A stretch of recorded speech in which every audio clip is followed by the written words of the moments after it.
Sir आप कहाँ से आए? हम हिमाचल से आए हैं। क्या नाम आपका? मेरा नाम विजय भट्ट है। आज जो है रामलीला का रुख कैसे करना पड़ा आपको? हमें काफ़ी देर इंतज़ार करने के बाद कि सरकार जो हमारी मांगे हैं उस पे पूर्ण विचार करेगी। हमारी जो मेन मांग है वो है वन रंग वन पेंशन 2 के।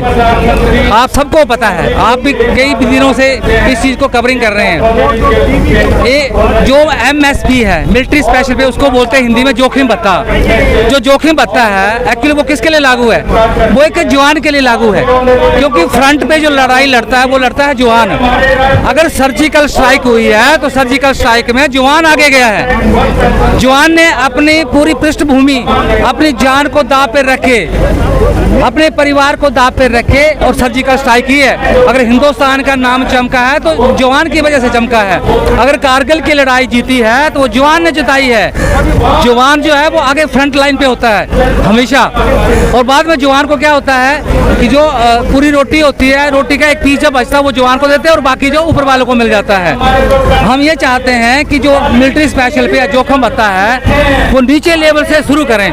जैसे जवान जो है उसको सबसे कम MNS जो है वो एक AC रूम में जो है वो हॉस्पिटल में रहती है, वो ना फील्ड में जाती है ना मॉडिफाइड फील्ड में जाती है ना वो हाईएलटी में जाती है। जवान जो है वो 18,000 स्क्वायर फुट पे जाएगा और 20 पे भी जाएगा।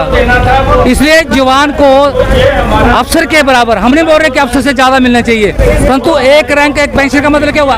जवान से लेकर ऊपर तक जो भी रैंक है बराबर MSP मिलनी चाहिए, जिससे कि जवान को ये लगे कि मेरे साथ जो है वो न्याय हो रहा है, अन्याय नहीं हो रहा है। और जब जवान जो रिटायर्ड होता है तो एक जवान जो है या JCO या अफसर है वो बराबर होता है। जवान का भी परिवार है, JCO का भी परिवार है, अफसर का भी परिवार है।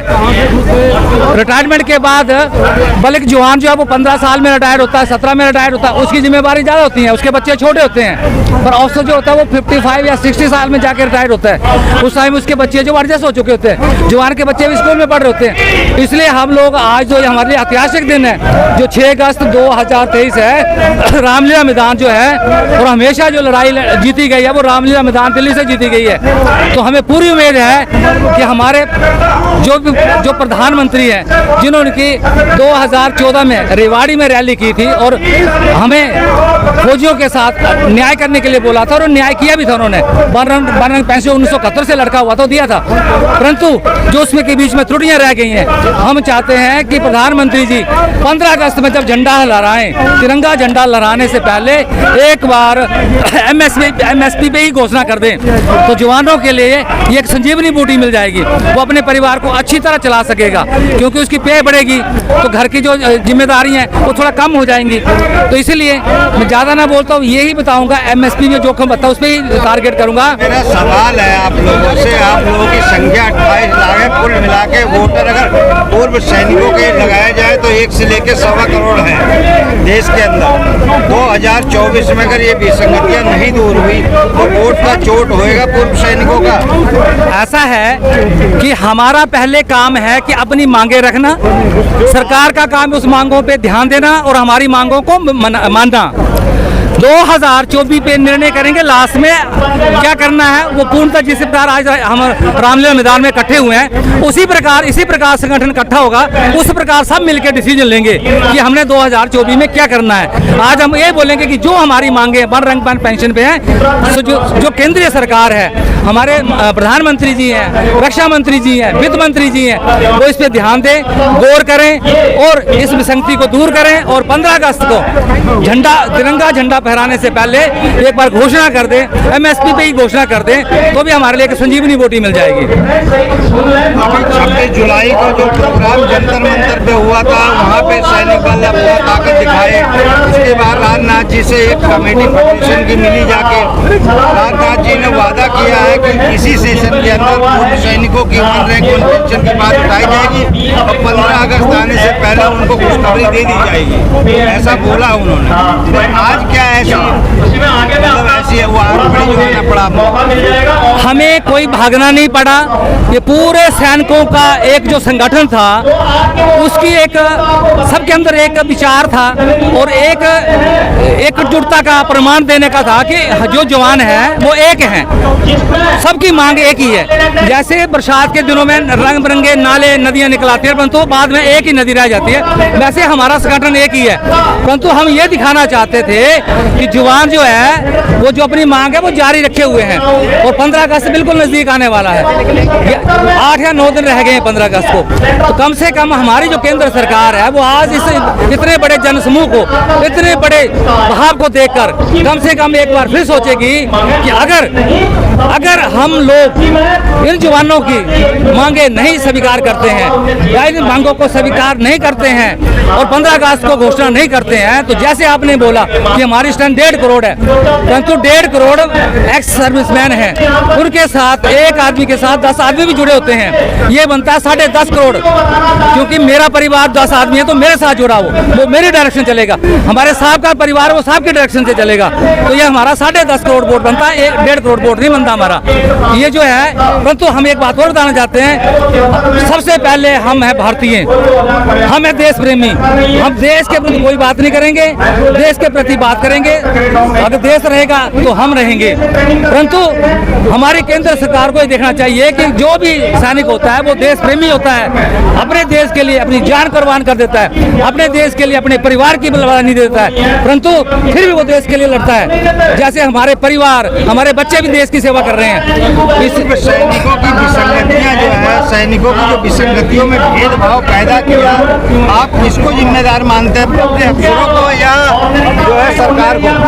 सबसे पहले तो मैं दिल्ली 24 चैनल का धन्यवाद करता हूं कि आपने हमें बोलने का मौका दिया और जो अभी आपने प्रश्न हमसे पूछा, ये जो मतभेद हैं ये अभी से नहीं 2014 से शुरू हो गए थे। जब हमारा फर्स्ट OROP बन निकला था, ये जो वन रैंक वन पेंशन का मुद्दा है आप लोग बड़ी अच्छी तरह से जानते हैं कि बहुत पुराना मुद्दा है। ये 1973 से थर्ड पे कमीशन जब उठा था उस समय से चला आ रहा था कि उस समय हमारी पेंशन कम कर दी गई थी, क्योंकि उस समय देश के बीच में बहुत बड़ा युद्ध हुआ था और युद्ध को हमने जीता था।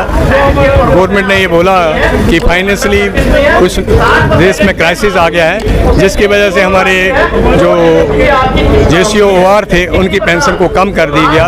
गवर्नमेंट ने बोला था इसको बाद में ठीक कर दिया जाएगा, लेकिन आज 1973 से लेकर के आज 2223 हो गया, लगभग 50 साल से हो गए, ये मुद्दा जो है अभी तक हल नहीं हुआ। लेकिन 2014 में जब इलेक्शन होने थे तो कांग्रेस गवर्नमेंट ने जाते जाते इन्होंने बोला कि हम OROP का मुद्दा उठाएंगे और लगभग 500 करोड़ का बजट जो उस समय उन्होंने सैंक्शन किया, लेकिन 2014 में जो है गवर्नमेंट जो गिर गई और उसके बाद जो BJP की गवर्नमेंट आई तो रावाड़ी में प्रधानमंत्री मोदी जी ने बोला था कि मैं इस मुद्दे को हल करूंगा। और इसमें कोई दो राय नहीं कि मोदी जी के आने के बाद भारतीय सेना जो सशक्त हुई है और उसने भारतीय सेना के लिए बहुत कुछ किया है। लेकिन मैं यहाँ बोलना चाहता हूँ कि मशीनों से युद्ध नहीं जीते जाते, बिहाइंड द मशीन के पीछे जो आदमी बैठा हुआ है, चलाने वाला जो है, अगर वो मोटिवेट नहीं है, अगर उसका मोराल हाई नहीं है तो वो मशीन अपने आप नहीं चलेगी। तो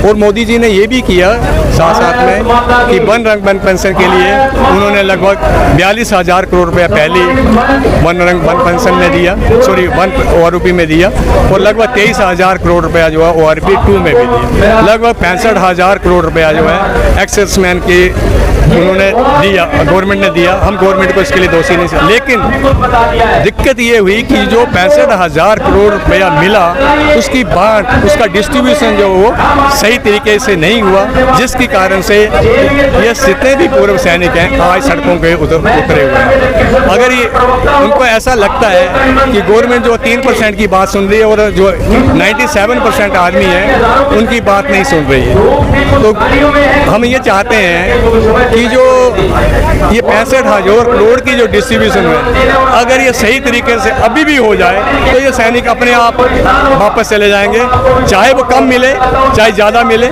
लेकिन सबको एक बराबर मिले। इनकी एक ही मांग है, एक ही परसेंटेज से वो पैसा बांटना चाहिए, चाहे वो 5% बढ़ाओ तो सबकी 5% बढ़ाओ, अगर सबकी 10% बढ़ाओ तो सबकी 10% बढ़ाओ। ये जो है एक बहुत बड़ा इस टाइम पर ये वन पेंशन का मुद्दे के कारण जो, और ये देश का दुर्भाग्य भी है। और मोदी जी को मैं यहाँ इस चैनल के आपके चैनल के माध्यम से बताना चाहता हूँ कि देश की सुरक्षा के साथ मत खेलें। देश की सुरक्षा जो है, क्योंकि देश के सैनिक अगर मोटिवेट नहीं है तो उनका मोराल सही नहीं है, तो वो सही तरीके से अपना वर्क एफिशिएंसी जो उनका काम करने की क्षमता वो सही से अपना आउटपुट नहीं दे पाएंगे। और अपने सेना के अंदर जो सैनिक इस समय कार्यरत हैं उनका भी मोराल जो है डाउन हो रहा है, क्योंकि वो भी चाहते हैं कि हमारे अक्सर मैन भाइयों से अगर वो जाकर अभी इस प्रकार से हो रहा है तो जब हम जाएंगे तो हमारा भी ये हाल होगा, तो इससे उनका भी मोराल जो है डाउन होता है। भारत माता की, भारत माता की। और जैसे कि कह रहे हैं कि मोदी जी ने सारे पैसे दिए, 63,000 रुपए दिए, कई बार और अफसरों ने जो है हमारे तक नहीं पहुँचाया। हमारा बिना सरकार के मिले हुए अफसरों की इतनी हिम्मत है कि पूर्ण सैनिकों का पैसा हजम मैं ये सेना के अधिकारियों को जिम्मेवार नहीं ठहराता हूँ। जो फाइनेंस मैनेजमेंट में बैठे हैं, मिनिस्ट्री ऑफ फाइनेंस में जो IAS अधिकारी बैठे हैं, और कुछ अधिकारी हमारे भी हैं, ऐसा नहीं है, डिफेंस के अधिकारी भी बीच में, जो सिविल खास करके सिविल IAS जो बैठे हैं, उनकी जो डिस्ट्रीब्यूशन है पैसे के बांट करने का तरीका जो सही नहीं है। इसके कारण जो है ज़्यादा विसंगतियाँ पैदा हुई हैं कि सेना के अधिकारी तो अपनी ड्यूटी पर बैठे हुए हैं, लेकिन जो फाइनेंस में बैठे हुए हैं हमारे जो IAS है, हाँ, लेकिन ऐसा है कि डिफेंस सेक्रेटरी को और डिफेंस मिनिस्टर को इसके बारे में बोलना चाहिए।